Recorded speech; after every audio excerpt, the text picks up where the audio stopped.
নবীজি আর জিব্রাইল রে নিয়া হুজুরে যে বক্তব্য রাখছেন হনিয়ার দিল একদম শান্তি হয়ে গেছে। আশা করি আপনারও শান্তি হইব।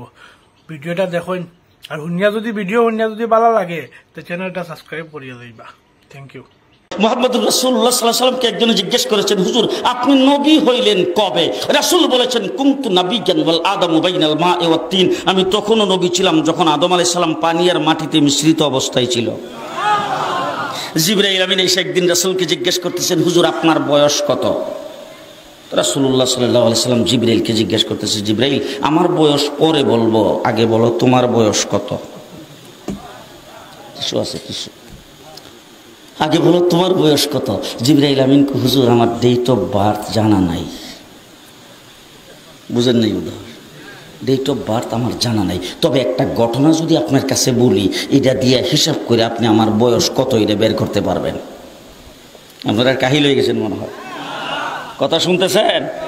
জিবরাইল বলতেছে, হুজুর একটা ঘটনা বললে আপনি হিসাব করে তারপর আমার বয়সটা বের করতে পারবেন। যখন এই কথা বলছেন রাসূল বলে, কি ঘটনা? বল, হুজুর আমাকে যখন আল্লাহ সৃষ্টি করেছেন তখন আমি আরশের নিকটে দেখতাম একটা তারা উঠত, একবার উঠলে ৭০,০০০ বছর থাকতো। কয় বছর? ৭০,০০০ বছর। এরপরে যখন অস্ত যাইতো ৭০,০০০ বছর পর্যন্ত চলে যেত, আবার যখন উঠতো ৭০,০০০ বছর থাকতো। একবার উঠলে ৭০,০০০, অস্ত গেলে ৭০,০০০।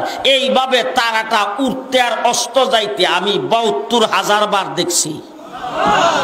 হুজুর এখন হিসাব করে আমার বয়সটা কত এটা আপনি বের করে নেন। রাসূলুল্লাহ সাল্লাল্লাহু আলাইহি সাল্লাম বলেন, হিসাব করার জন্য তো ক্যালকুলেটর মেশিন লাগবে, সেই মেশিনটা তো এখন নাই, হিসাবটা পরে করব। আগে বলো দেখি তারাটার নাম কি, কোথায় থেকে আসতো, এটার পরিচয় কি? জিবরাইল আমিন বলেন, হুজুর এই সম্পর্কে আমি কিছুই জানি না। আল্লাহর নবী বলেন, আমার কাছ থেকে জেনে নাও, যেই তারাটারে তুমি উঠতে দেখতা অস্ত যাইতে দেখতা সেই তারাটাই ছিলাম আমি।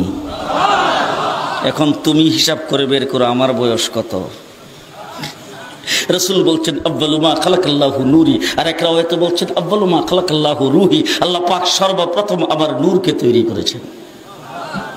মুহাম্মদুর রাসূলুল্লাহ সাল্লাল্লাহু আলাইহি সাল্লাম আমাদের মধ্য থেকে একজন মানুষ, আমাদের মতো মানুষ নয়।